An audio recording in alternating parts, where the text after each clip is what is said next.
제가 지금 계속 2000년 전에 예수님을 따랐던 많은 사람들에게 무슨 일이 일어났는가라고 하는 것을 설교를 하고 있습니다. 그 중에 오늘은 예수님을 만날 때 무너지는 죄인된 인간이라고 하는 메시지를 가지고 여러분에게 말씀을 드리겠습니다. 오늘 말씀은 대단히 선명한 말씀입니다. 마치 하나의 영화를 보는 것과 같고 그림을 보는 것과도 같은 말씀입니다. 어느 날 아침, 이른 아침에 많은 사람들이 게네사렛 호수 북서쪽에 게네사렛이 자리 잡고 있습니다. 거기에 아침에 사람들이 호숫가에 밀려옵니다. 왜 그랬을까요? 그 전부터 예수님에 대한 강력한 인상을 받았고 말씀을 받았기 때문입니다. 여러분들이 민들레 교회에 오셔서 은혜를 받으면 이 민들레 교회 매주마다 매일마다 나오실 줄 믿습니다. 그처럼 사람들이 모였을 때 예수님도 그날 그곳에 갔었습니다. 아마 이게 잘 맞았던 것 같아요. 그런데 그날따라 거기에 해변가에는 밤새 고기를 잡지 못한 젊은이들이 모여서 허망한 마음을 가지고 그물을 챙기면서 씻고 있는 그런 장면이 있었습니다. 예수님도 그들을 보았고 많은 무리들도 저 사람들 오늘 저녁에는 어제 저녁에는 공쳤구나 라고 하는 생각을 갖게 되었습니다. 거기에 살았던 사람들은 다 가난한 사람들이었습니다. 왜 우리의 인생이 이렇게 힘들까? 열심히 살아가지만은 경제라고 하는 갈릴리 호수는 왜 우리에게 고기 한 점 주지 않는가? 라고 하는 생각을 갖는 사람들이었습니다. 예수님 그 상황을 다 아시고 여러분과 저의 상황을 다 아시고 배에 올라서서 말씀을 전했습니다. 고요하게 찬잔하게 그러나 심령에 깊이 들어가는 말씀이었습니다. 어둠을 밀어내는 아침의 여명처럼 심령에게 한 줄기 빛으로 때로는 따스하게 때로는 위로의 말씀으로 예수님이 그날 아침 따라 그 고요를 깨면서 말씀을 전했습니다. 예수님이 그날따라 말씀을 전할 때 하나님께서 오늘 무슨 일을 일으키실 것이다 다 감지하지 않겠습니까? 말씀을 다 마치시고 예수님이 뚜벅뚜벅 그물을 씻었던 그 베드로의 시몬의 배에 오르셨습니다. 저는 이런 상상을 해봅니다. 그물을 씻던 자들도 씻던 일손을 멈추고 주님이 그날 아침에 어둠의 여명을 깨고 자기들처럼 가난하고 어렵고 쫓김의 삶을 살아가는 자들에게 찾아오신 그 주님의 말씀에 필히 꽂혀서 귀하게 듣지 않았겠습니까? 목사로서 살다 보면 가장 힘이 날 때 성도들이 설교를 잘 들을 때가 소고기 먹어볼 때보다 힘이 나더라고요. 여러분 목사가 아닌데 어떻게 그렇게 잘하세요? 말씀을 들었던 그 시몬 눈여겨보셨을 겁니다. 그리고 시몬의 배에 오르셔서 시몬아 다시 그물을 잡고 깊은 데로 가서 그물을 내려 고기를 잡으라. 다시 고기를 잡으라. 다시 그물을 내려봐라. 순간 그 많은 사람들이 모였는데 조용해집니다. 그 사람들은 압니다. 갈릴리 호수는 밤에 고기를 잡는 곳입니다. 저 속초에 가서 오징어를 자비를 배를 보면 다 밤에 가서 잡습니다.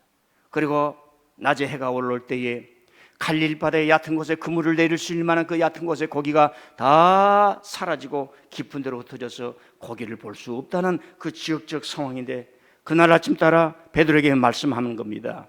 시몬아 그물을 들고 깊은 데로 갔어. 그물을 내려라. 이 말씀을 주실 때에 오늘 우리가 성경에 알듯이 베드로가 아마 주님의 말씀 밤의 여명을 깨치고 들려준 그 말씀에 필히 꽂혔는지 주의 말씀에 의지하여 밤이 맞도록 수고했으나 내가 잡은 것이 없지만은 주님의 말씀에 의지하여 내가 그물을 내리겠습니다. 그리고 우리가 아는 바처럼 많은 고기가 잡혔고 더 중요한 것은 베드로의 눈에 그 순간 고기가 보이는 것이 아니라 자기 앞에 선 나사렛 예수님이 아니라 주님이 그리스도가 보이기를 시작한 겁니다. 그때에 그는 바짝 엎드렸다고 그랬어요. 예수님의 무릎 아래에 바짝 엎드려서 주님 나를 떠나소서 나는 죄인입니다. 우리는 이 말씀이 무엇인가? 우리가 인생을 살아가면서 우리는 이런 고백을 할 수 있는가? 우리가 일생 살아가면서 더 잘 돼야 돼, 더 많이 벌어야 돼, 더 잘 살아야 돼, 더 건강해야 돼, 자꾸 이런 말씀했는데 이 말씀은 무엇인가? 우리의 가슴을 헤비면서 오는 말씀에 직면하게 되는 겁니다. 베드로는 그 순간에 큰 두려움, 이 두려움은 무슨 공포가 아니라 경외의 두려움입니다. 자기 존재가 사라져버리는데 사라지지 않고 그 대면하는 쉽게 말하면 뿅 가버린 거예요. 그때 주님이 오셔서 시몬아 두려워하지 말래. 내가 이후부터는 사람을 취하는 사람이 될 것이다 라고 하는 말씀이 오늘 말씀입니다. 오늘 말씀은 고기를 많이 잡아가지고 축복받았다는 그런 말씀이 아닙니다. 여러분, 베드로는 고기를 많이 잡았는데 고기가 보이는 게 아니라 주님이 보이는 겁니다. 만약 고기가 보였으면 그것을 빨리 아무개 집사님 트럭 불러가지고 그걸 싣고 예루살렘 수산시장에 가가지고 팔아서 수산시장 회장이 되었을 것 아니겠습니까? 근데 베드로는 그 놀라운 하나님 예수님 앞에 바짝 엎드리며 주여 나를 떠나서서 나는 죄인으로소이다. 여러분, 이것이 하나님께서 예수 그리스도를 통해서 저와 여러분을 새로운 피조물로 만들어내는 놀라운 구원의 역사인 줄 믿습니다. 이런 역사는 모든 사람에게 일어납니다. 주님을 믿는 사람에게도 일어나고 아직도 믿지 아니하지만 하나님의 섭리 속에서 계속될 것입니다. 여러분, 인간에게는 정신은 있지만 신성은 없는 겁니다. 신성은 하나님께만 있는 겁니다. 어떤 사람은 자기에게 신성이 있다, 신기가 있다, 다 거짓말이에요. 자기를 속이는 겁니다. 정신 이상자입니다. 그래서 좌판 펴면은 그때부터 인생이 비꼬아지기를 시작하는 겁니다. 성경은 우리 인간은 하나님의 신성을 가질 수가 없어요. 인간 자체가 신이 될 수가 없어요. 어떤 사람도 사람 위에 설 수가 없습니다. 자, 예수님 무릎 앞에 엎드렸다는 것은 무엇입니까? 예수 그리스도 하나님의 아들 구원자, 내 생명의 구원자, 내 생명의 창조자를 지금 경험을 하고 있는 것입니다. 우리가 일생을 살아가지만은 이 경험이 없다면 그 신앙은 얕겠지만은 내가 주님을 만납니다. 내 창조자를 만납니다. 이건 언어로 표현이 불가능합니다. 경험하는 거예요.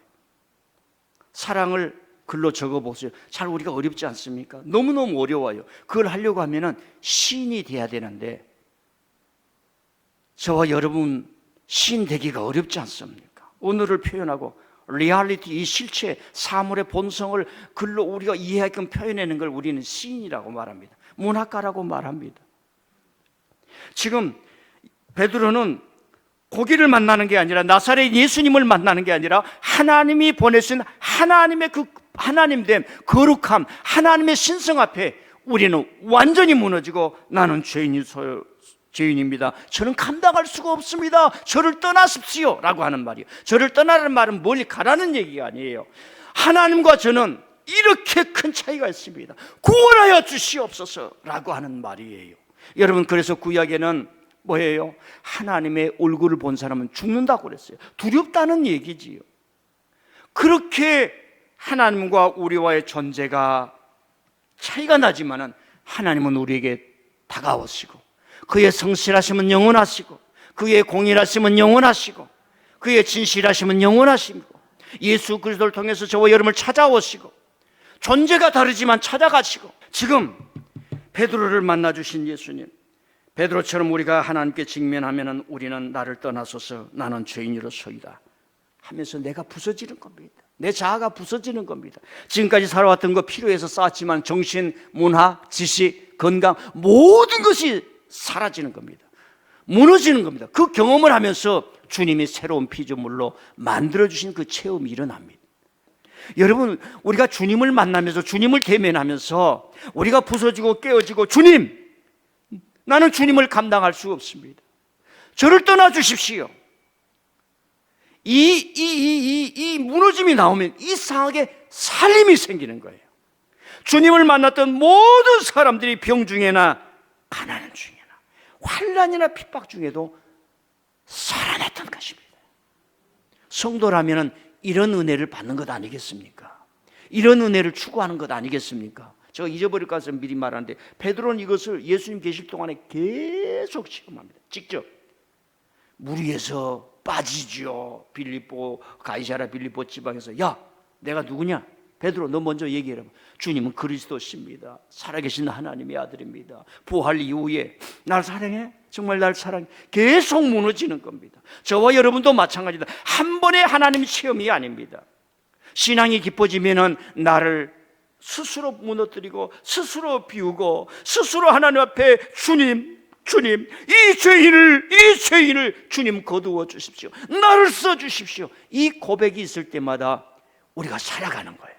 베드로가 무슨 힘이 있습니까? 어떻게 교회 기독교 문명을 씨앗을 뿌릴 수가 있었습니까?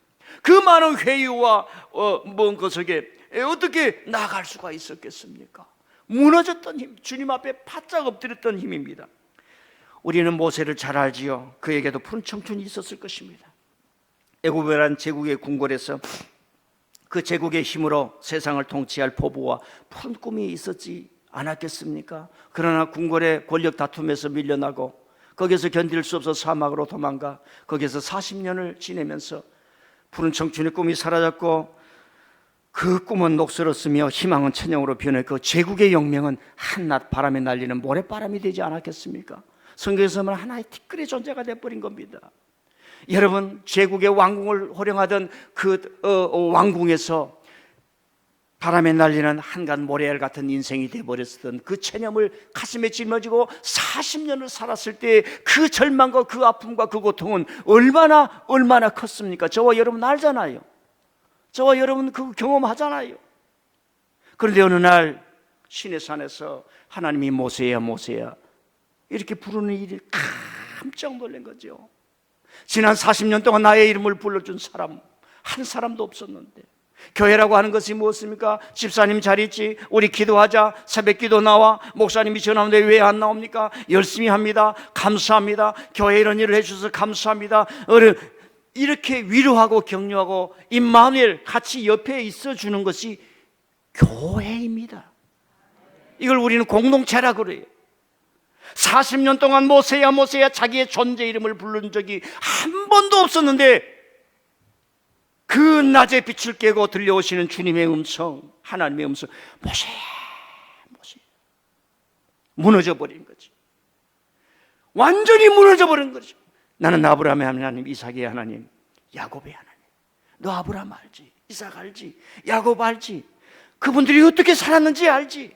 그분들이 순례를 하면서 어떻게 믿음의 백그라운드를 만들고 믿음의 하우스를 만들었는지 너 알지? 나는 그 하나님이래. 나는 스스로 존재하는 일. 여러분, 거기서 모세가 완전히 무너지면서 티끌 같은 존재, 체념의 존재가 다 날아가 버렸을 때 하나님이 그의 삶을 채우는 겁니다. 그 힘이 바로와 싸우는 힘이에요. 여러분, 모세는 칼을 안 가졌지 않습니까? 흉기를 안 가졌잖아요. 군대가 없었지 않습니까? 바로와 싸우는 겁니다. 여러분, 저와 여러분이 이 세상을 이길 힘이 뭐예요? 주님의 은혜를 받는 그 힘이 지혜가 되어서 사람들하고 싸우지 않고 다투지 않아도 이겨가는 줄 믿습니다. 부부싸움 해야 돼요? 안 해야 되지? 자존심 가지고 말이야. 당신 이렇게 했지 막 그렇게 싸워야 돼요? 안 싸워야 돼요? 제가 하나 얘기할 테니까 이걸 잘 들으시길 바랍니다. 난 1944년 7월 소집명령을 받았다. 나의 부친도 징병되었다. 입대하기 난 지 20일이 지나 히틀러 암살 기도가 있어 야간 경계가 발동됐다. 나는 포로가 되어 수용소로 보내졌다. 거기서 영국군들이 포로들 몸에 붙은 흉측한 이를 제거하기 위해 DDT를 뿌려 주었다. 우리는 전쟁 지옥에서 벗어났지만 철조망 속에 갇혔고 희망을 잃었다. 대부분이 냉소적으로 변했고 병을 앓았고 허무에 빠졌다. 나의 정신의 양식은 괴테의 시였다. 보초를 설 때 종종 그의 시를 읊었다. 시는 나의 감성을 일깨웠다. 허나 200명의 다른 포로들과 함께 캄캄한 수용소에 갇힌 그곳에서 괴테의 시는 아무 말도 하지 않았다. 수학과 물리학을 공부하려던 꿈은 산산조각이 났다. 벨기에의 수용소는 끔찍했다. 툭하면 나치 당원들이 테러를 가했다. 나는 체념했다. 부스럼이 온몸에 퍼져갔고 흉터로 변했다. 1945년 4월 30일 히틀러는 결혼한 지 40시간 만에 자살했고 5월 8일 폐전하며 종전으로 나치 악몽이 끝났다. 나의 모친은 내가 전선에서 실종됐다는 공식적인 통보를 국가로부터 받았다. 아버지는 프랑스에 잡혀 계셨고 나는 영국에 잡혀 있었다. 내가 굴욕감에서 새로운 희망으로 전환하게 된 것은 두 가지 경험 때문이다. 하나는 스코틀랜드 노동자들과 그 가족들이 포로들에게 보여준 따스한 인간적인 대우로 봉사해 준 것과 다른 하나는 성경이다. 어느 날 포로 수용소에서 마음 좋은 군목이 와서 몇 마디 말을 건넨 다음 성경을 나눠줬다. 나는 이해하기 어려운 성경을 읽기 시작했다. 시편 39편 탄원시를 읽었다. 내가 잠잠하여 선한 말을 하지 아니하니 나의 근심이 더합니다. 내 마음에 내 속에서 뜨거워서 작은 소리로 읊조릴 때에 불이 붙으니 나의 혀로 말하기를 여호와여 나의 종말과 연한이 언제까지인지 알려주사 나의 연약함을 알게 하옵소서. 이 말씀은 내 영혼을 뒤흔들었고 내 영혼을 하나님에게로 인도했다. 내게 갑작스러운 깨달음이 일어났던 것은 아니다. 하지만 나는 저녁마다 이 말씀으로 돌아갔다. 마가복음의 순한 이야기를 읽었다. 나의 하나님 어찌하여 나를 버리셨나이까. 부르짖는 예수님의 죽음의 외침을 들었을 때 하나님은 너가 버림받은 것처럼 예수님도 똑같이 버림받았다는 영감을 주셨다. 나는 버림받은 예수님을 이해하기 시작했고 버림받고 고난 속에 있는 이들이 모두 하나님의 형제요 친구라는 것을 알게 되었다. 나는 다시금은 삶의 용기를 되찾았다. 1945년 스코틀랜드 수용소에서 영혼의 수령에 빠져있던 나를 예수님은 찾아주셨다. 내가 길을 잃고 헤맸을 때 그분은 내게 왔다. 이후로 나는 포로 생활이 얼마나 더 지속될까 전혀 염려하지 않았다. 1948년 전쟁이 끝난 지 3년 후에야 징집되는 5년 후에야 집으로 돌아왔다. 처음에는 지독한 운명처럼 보였던 내 인생이 나중에 분에 넘치는 풍성한 복이 되었다. 포로 생활을 끝내고 돌아왔을 때 나의 영혼은 치유되었다. 전쟁 포로로 있을 때 영국 YMCA와 영국 기독학생 단체에 감사한다. 거기서 나를 초대해 설교하게 했다. 나는 시편 찬양의 시로 설교를 맺었다. 주께서 나의 슬픔이 변하여 내게 춤이 되게 하시며 나의 배옷을 벗기고 기쁨으로 띠띠우셨습니다. 이는 잠잠하지 아니하고 내 영광스러운 영광으로 주를 찬송하게 하면 내가 주께 영원히 감사하리이다. 제가 이 사람은 몰트만이라고 하는 현대 신학자입니다. 이분은 전쟁 포로가 끝나고 물리학과 수학의 공부를 포기하고 목사가 되기로 작정을 하고 신학을 하게 됩니다. 이 사람은 현대의 신학교를 다닌 사람에게 얼마나 중요한 사람이냐면 이분은 서구에서 우리 대한민국에 가장 많이 방문하고 신학자들과 교류를 나눈 신학자입니다. 윌리겐 몰트만. 이분의 신학은 유럽이라고 하는 학계 지성사에 머물지 아니하고 가장 가난한 미국의 흑인 신학과 여성 신학과 그리고 남미의 해방 신학과 한국의 민중 신학과 교류하면서 이 땅에서 고통받고 독재에 고통받고 2차 대전 이후에 독립을 하면서 악마 같은 인간들이 나와서 사람의 것을 다 뺏어가는 그런 고통을 만들어내는 악마들이 될 때에 거기에 신앙은 무엇인가를, 즉 정치 신학을 통해서 너무나 많은 영향을 주신 그 세계적인 신학자입니다. 저분 밑에 가서 공부한 많은 사람들도 있습니다. 어떤 사람들은 저 사람은 너무 자유주의 신학이라고 이렇게 하면서 배척을 하는데 전혀 그렇지를 않습니다. 우리의 신앙이 세계로 나아가야 됩니다. 근데 저분은 밤이 깊은 전쟁 포로 속에서 어떤 사람이 전해준, 군목이 전해주는 그 성경을 통해서 나의 하나님 어찌하여 나를 부르셨나이까. 그런 것 가운데서 하나님을 만나고 일생 하나님께로 나간 사람이 되었습니다. 저는 이런 것들을 통해서 제가 베드로처럼 주님을 만났던 이야기를 여러분에게 전해주고 있습니다. 여러분, 주님을 만난 이야기가 갈릴리 디베랴 호숫가에서 있던 하나의 어떤 순간으로 끝나는 것이 아니라 그들이 하나님을 만났을 때 자기를 하나님께 드리면서 하나님 저를 써주십시오. 내 삶을 주님으로 써주십시오. 이제 주님의 것입니다. 저는 주님의 것입니다. 저는 주님의 것입니다. 이 역사가 일어났다는 겁니다. 이게 일어나지 않으면 종교는 신비주의에 빠지게 되고 이 윤리성 하나님의 부르심으로 방향이 나가지 않으면 저는 주님의 것입니다. 나의 말도 언어도 시간도 모든 것이 주님의 것입니다. 내가 가지고 있는 이 직장, 은사 모든 것이 재물이, 돈이 하나님의 것입니다. 성경을 통해서 하나님의 뜻대로 쓰겠습니다. 내 재물과 보화와 은사와 모든 것을 하나님 나라에 저축하겠습니다. 이게 일어났다는 거예요. 설교를 요약하겠습니다. 두 가지입니다. 여러분, 예수님이 자신의 진면목을 제자들에게 저와 여러분이 많이 보여줄 때 예수님은 얼마나 고통스러웠겠습니까? 이런 이야기는 한 번도 못 들어보셨지요. 여러분 자신을 남들에게 진정으로 보여주려고 할 때 얼마나 여러분들이 에너지를 모으고 긴장을 하고 포커스를 맞춰야 했습니까? 여러분 자식을 20년, 30년 키워도 엄마 그래, 아빠 그래, 맞아, 엄마 아빠가 내게 최고야, 이런 소리 듣기 어렵잖아요. 여러분요, 육안으로 보면은 오직 자기만 있는 것입니다. 예수님이 우리에게 하나님의 형상과 본래 됐음을 베드로에게 보여주는데 예수님은 그날 아침 얼마나 에너지를 쏟았겠냐는 말입니다. 그걸 우리는 십자가라고 이해를 하는 겁니다. 그래서 신학자들은 십자가는 주님이 죽는 그런 것이지만 하나님의 고통자들을 당하는 자들에게 고통으로 같이 해준다라고 하는 하나님의 자기 계시, 하나님이 자기를 드러냈다는 거예요. 그래서 초대교회 위대한 엘리트들이 십자가를 버리지 않고 십자가를 다 손가락질하고, 저 종교는 자기 하나님이 십자가에서 처절하게 로마의 군병에서 찢겼대. 아주 그런 낙인을 찍었지만 그 하나님의 은혜를 간직했던 초대교회 교회와 엘리트들이 있었기 때문에 오늘 우리가 십자가의 은혜를 받는 것입니다. 저와 여러분이 받은 그 하나님의 구원의 은혜 속에는 하나님의 그 사랑의 은혜, 당신을 주고야 저와 여러분을 하나님의 자녀라고 하는 이 십자가의 은혜가 있는 것을 잊지 마시기를 바랍니다. 모세야 아브라함아, 이거 콜링이 아니에요. 이건 구원이에요. 그 부름 속에 구원이 있는 겁니다.